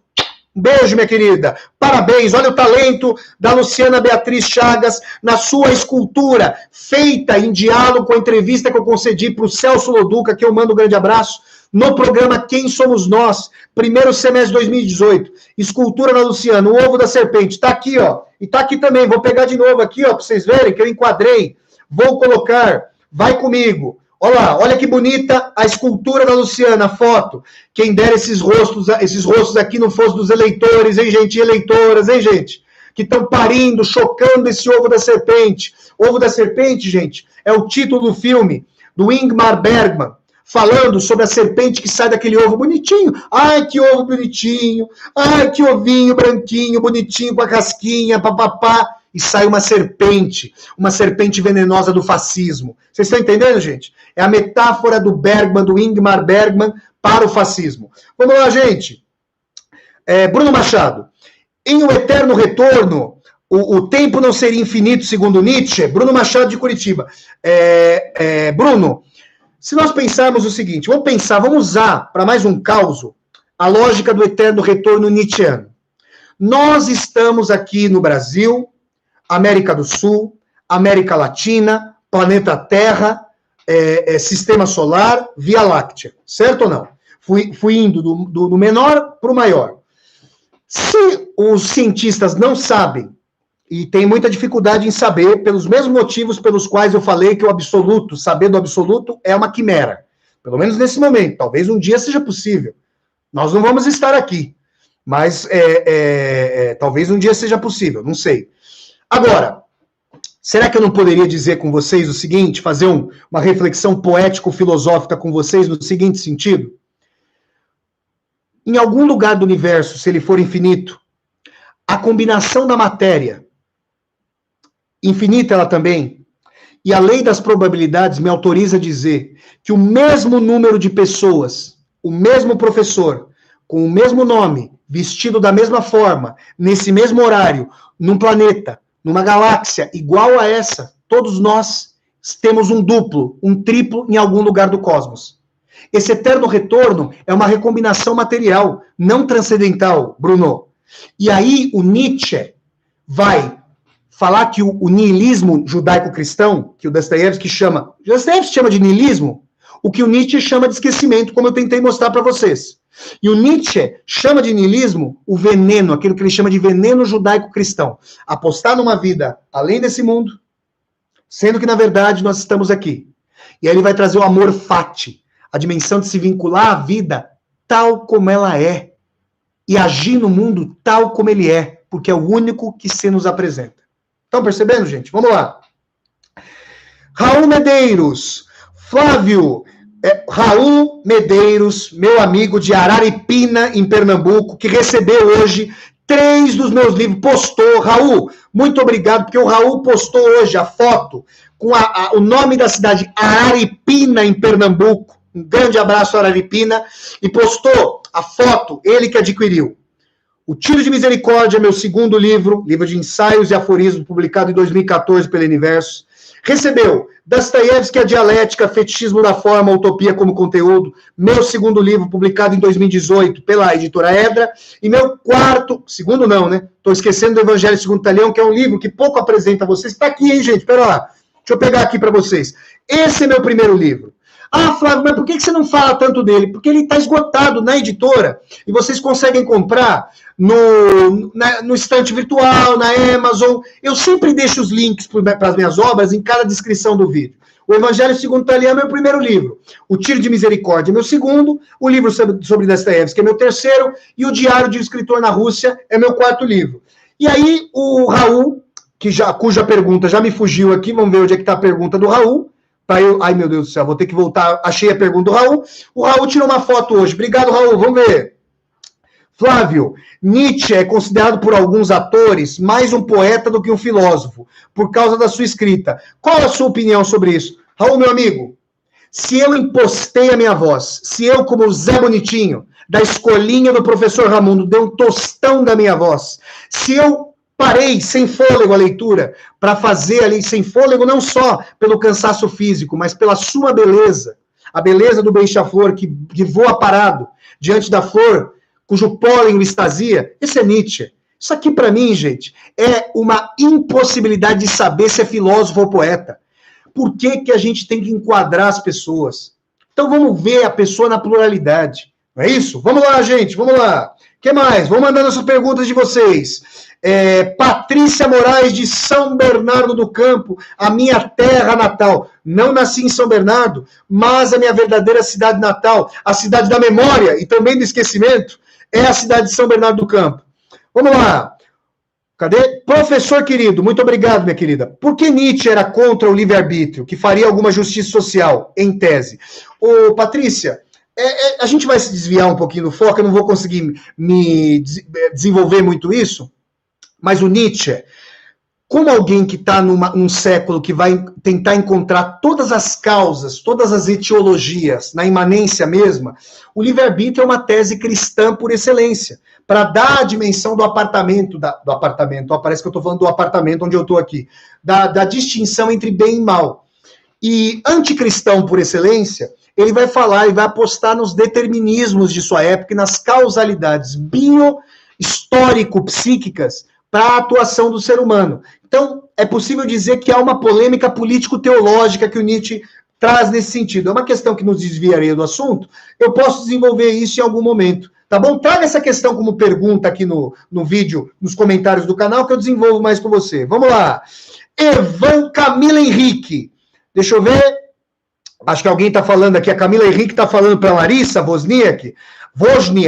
Vocês sabem que Wozniak é um sobrenome muito comum na amada Polônia do meu pai, do meu pai número 2. O meu pai número 1 biológico e meu pai número 2 pai do coração. Meu pai biológico também era do coração, mas meu pai de criação desde um aninho era polaco, filho de polacos. Aí vai lá.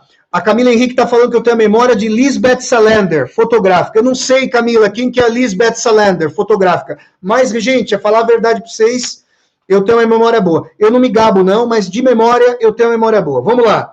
Evandro Bastos, de Americana, em São Paulo, cidade fundada no interior de São Paulo por colonos americanos, hein, gente? Vamos lá, por isso tem esse nome americano.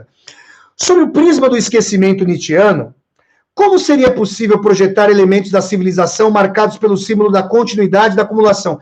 Excelente pergunta, Evandro. Excelente, excelente. Vejam, é o seguinte, o Nietzsche traria nessa dimensão de esquecimento um niilismo pressuposto. Por quê? Por que agora niilismo? Ele que se achava anti-niilista. Porque se você vai esquecendo continuamente, é possível que uma geração mais nova queira matar a mais velha. Vocês estão percebendo a guerra de todos contra todos? Mas eu quero dizer o seguinte, e é por isso que os fascistas gostavam do Nietzsche. Calma, vamos ver. Não estou chamando Nietzsche de fascista, mas vamos entender isso aqui. Quem é que falou que a guerra é a escola da vida? Quem é que falou que a afirmação... Quem é que falou que o assassino está para além do bem e do mal no momento de seu ato, mas depois, quando começa a vergar sobre o peso da culpa, está para quem do bem e do mal? Nietzsche. Então, esse darwinismo de todos devorando a todos é sim uma consequência do esquecimento nietzschiano. E o Evandro brilhantemente fez essa pergunta, entendendo que, no âmbito da vivência coletiva e da civilização, isso poderia implicar o que está acontecendo agora. O que está acontecendo agora? O Apocalipse. Olha, vocês podem acreditar ou não em Deus, mas para mim, o Apocalipse, com todo respeito àqueles que professam uma fé que diz respeito ao livro do Apocalipse, escrito pelo evangelista João, para mim o Apocalipse virou um livro de colorir, e o que nós temos hoje dessa geração que não quer nem saber das próximas, é um niilismo, um esquecimento nietzschiano radical. Não é à toa que essa menina formidável, essa sueca Greta Thunberg, está falando, estão matando o meu futuro. É o esquecimento nietzschiano nesse caso. Vamos ver mais. Maria de Fátima Soriano de Souza Brandão. Belo nome, Maria. Vamos lá. E sobre um ditado russo? Quem olha para o passado perde um olho. E quem não olha perde os dois. Maria, você sabe onde eu conheci? Maria, que é de Itabuna, na querida Bahia. Tem o Pedro Serpa. Tem a Olha, Nordeste em peso. Obrigado pelos meus irmãos e irmãs nordestinos. Muito obrigado pela presença de vocês. Sabe onde eu vi esse provérbio russo? Edição tanto do Círculo do Livro, como da editora Carambaia, do livro Arquipélago Goulart, de Alexander Solzhenitsyn. E no meu livro que não está aqui, o Diário de um Escritor na Rússia, eu escrevo um artigo sobre o Solzhenitsyn, falando desse provérbio. Quem se lembra do passado perde um olho, quem se esquece dele perde os dois. Isso é genial. Que belo provérbio russo. Como a Rússia é eivada, como a sabedoria popular é eivada de uma verdadeira sabedoria telúrica perto da vida. Pois é, você se esquece, você se lembra do passado, você perde um olho. Por quê? O que você está lembrando, moleque? O que é isso? Agora, você o esquece, você perde os dois. Porque quem apanhou de você vai te bater, vai te pegar na encruzilhada. Estão percebendo? Vamos lá. Vamos lá. Deixa eu ver aqui. Fernando Paes. Flávio, a obra de Krzysztof Kieslowski, esse grande cineasta polaco, principalmente o Decálogo, são 10 filmes com os temas do Decálogo de Moisés, mostra que o diretor foi influenciado por Dostoiévski, Nietzsche. São Paulo, meu colega Fernando Paes, da cidade de São Paulo, que deveria se chamar Corinthians. Vamos lá, gente. Olha, Fernando Paes, com certeza, viu? Que pena o Kieslowski ter morrido tão cedo. E quero dizer para vocês o seguinte, confessar, com todo respeito, gente, com todo respeito, eu quero fazer uma confissão aqui para vocês. Aquela trilogia das cores do Kieslowski, como é que é o nome? A Igualdade é Branca, a Liberdade é Azul e a Fraternidade é Vermelha. No filme A Fraternidade é Vermelha, a atriz, que eu acho que é francesa, a Irène Jacob, Para mim, aquela atriz é uma das atrizes mais talentosas que eu já vi, ela é minha musa. Eu acho aquela atriz a encarnação do mais belo e do mais talentoso. E eu quero dizer a vocês que o Kieslowski é um dos autores mais poéticos e mais viscerais que eu já vi. E com certeza, Fernando, o Kieslowski tem uma dimensão da dor, do amor, do lirismo. Olha, eu quero dizer a vocês o seguinte, só uma dimensão de memória dostoiévskiana cristã, judaico-cristã ou espiritual, gente, não dá também, né? Precisamos do esquecimento nietzschiano. Porque, gente, a gente precisa separar o joio do trigo. Se a gente ficar com esse fardo também de cada ação ter um peso gigantesco, como é que a gente vai se afirmar no mundo? Então, uma mescla Nietzsche-dostoiévskiana ou Dostoiévsko-nietzschiana, como faz o Kieslowski, é maravilhosa. E eu não quero chegar tanto ao Kieslowski, Fernando, pelo seguinte, farei resenhas dos filmes do Kieslowski e darei aula ainda sobre o Decálogo. Podem esperar, vai chegar a hora. Vamos lá, gente. Vânia Azevedo Cardoso. Lisbeth é a personagem que adora do livro e filme Os Homens que Não Amavam as Mulheres. Eu não conhecia. Gente, eu vou atrás. Lisbeth Salander. Vou atrás. Muito obrigado, Vânia. E foi a Camila Henrique. O que mais? Yuri Andrei Ribeiro. Ensaio sobre a cegueira. Aí não sei, estão falando, vocês estão conversando entre vocês. Deixa eu ver mais perguntas aqui. Deixa eu pegar mais perguntas de vocês. Deixa eu ver aqui uma pessoa. Márcia Walter. Seria Nietzsche misógino ou ele teria simplesmente medo de amar?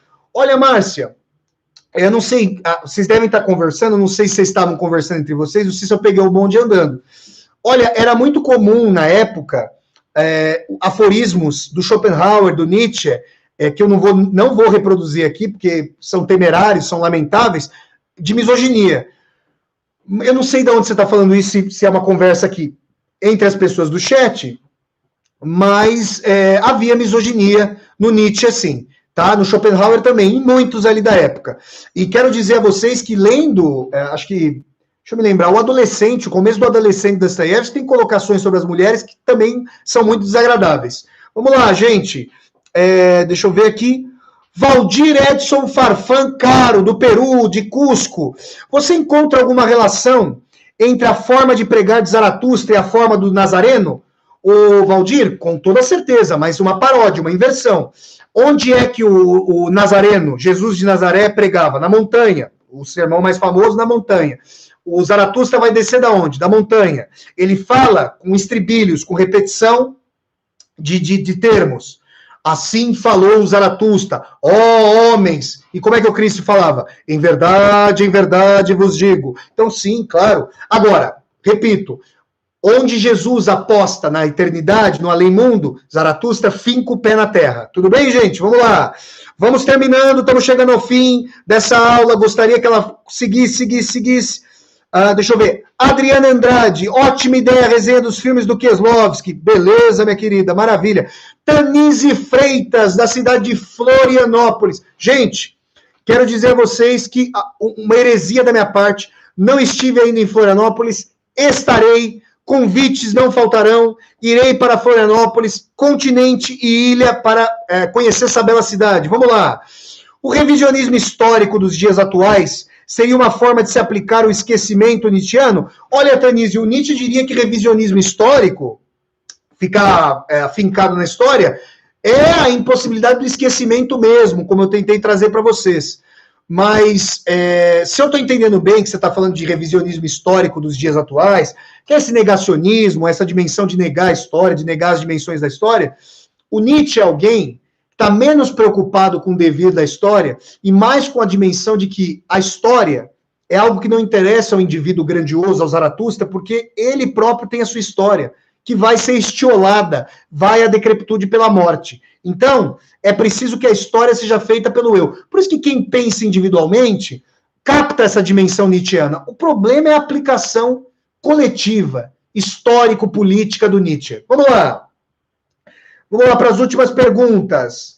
Deixa eu ver aqui. Conrado Parra, de São Paulo, cidade que deveria se chamar Esporte Clube Corinthians Paulista. Como podemos escapar do ressentimento, segundo os dois autores? Ô, Conrado, é o seguinte, meu amigo. O Nietzsche vai apostar no esquecimento para o não sentimento. Eu queria ver se o Nietzsche fosse casado por 15 anos e tomasse isso aqui. Se ele ia achar fácil esquecer uma traição. Como é que ele ia fazer? Agora, o Dostoiévski falaria justamente do esquecimento no momento posterior, mas de uma memória para o perdão, para a desculpa. Vocês percebem que tem uma dimensão curativa nesse jogo entre perdão e memória e esquecimento. Vamos lá, últimas 2 perguntas. Vamos mandar as perguntas, gente? Estou tentando ler perguntas de pessoas que não perguntaram ainda. Deixa eu ver aqui, ó. Elvis Gomes Souza, Fortaleza no maravilhoso Ceará. Vamos lá, professor, tive como primeiro e único livro do Nietzsche o Ecce Homo. Ecce Homo é o quê? De onde vem essa frase? Vem lá, Pôncio Pilatos, estive em Jerusalém, na cidade murada, e estive no local onde supostamente teria ocorrido o julgamento de Jesus Cristo. E quando chega Cristo apupado, vaiado, pelos ali os fariseus, por aqueles que queriam crucificá-lo, né? Pôncio Pilatos apontou para Cristo e falou, Ecce Homo, eis o homem. E Nietzsche, com sua modéstia, chama a sua autobiografia de Ecce Homo. Que coisa modesta se comparar a Jesus Cristo, uma modéstia maravilhosa, como vocês podem ver. Vamos ver aqui. Professor, tive como primeiro livro o Elvis Gomes Souza, o Ecce Homo. E me incomodou sobremaneira ler páginas e páginas de como ele é incrível, de como todos os outros são tolos. Não, Elvis, continua lendo. Pula essas páginas de imodéstia do Nietzsche, mas ele é um grande autor. E ele tinha ciência do brilhantismo e da genialidade. Só que ele queria dizer isso também. Até nisso ele quis passar por cima. Gente, isso também é um projeto filosófico do Nietzsche. Não tem que ser humilde, segundo as premissas do judaico-cristianismo. Então ele pisa com a pata de seu cavalo sobre a humildade. É também, na forma, algo como um projeto filosófico de derrocada, de colocar o cristianismo entre os escombros. Última pergunta, será que tem uma pergunta nova? Vamos ver. Jéssica Morgana, a quem eu tive a alegria de conhecer na Academia Pernambucana de Letras, em novembro de 2019, quando estive no coração capiberiano do Recife. Jéssica Morgana, um abraço, querida. Muito obrigado, minha amiga.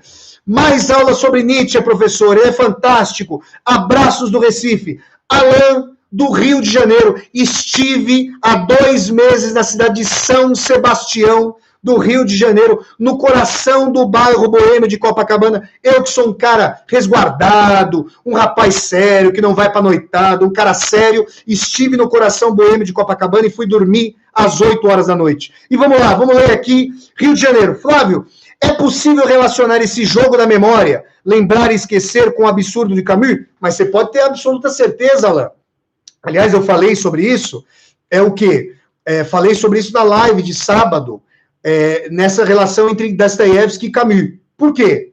Porque o Camus é alguém que se desvinculou de Deus como Nietzsche, mas está tentando afirmar a vida como Nietzsche. Só que o Camus sabe dos perigos da aplicação política da dimensão nietzschiana. Então o Camus, que é um antifascista, que é alguém que veio do proletariado, das camadas mais pobres, é alguém solidário à pobreza. Vocês percebem? Essa filosofia ela também tem que ser posta nos quadros do seu pertencimento social, para que a gente entenda também. Claro que eu não estou aqui querendo reduzir uma ideia ao seu pertencimento de classe, mas tentar entender o corpo histórico social de uma ideia. Gente, muito obrigado por mais essa audiência maravilhosa que a aula de hoje teve. Eu agradeço a todos e a todas vocês por terem visto essa aula Dostoiévski, a memória, Nietzsche e o esquecimento. Mais uma aula desse meu canal do YouTube. Quero dizer que na próxima segunda-feira eu vou dar uma aula que, olha, eu vou gostar muito de dar, como essa. Seria o Capitão Nascimento um fascista?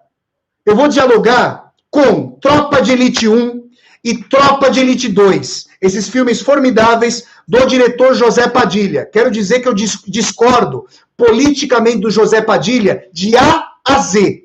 De A a Z. Mas eu não vou aqui falar do José Padilha como homopolíticos. Eu vou falar dele como ótimo diretor que ele é. E vou analisar Tropa de Elite 1 e Tropa de Elite 2. Será que o Capitão Nascimento é fascista? Nós vamos falar sobre isso aula que vem.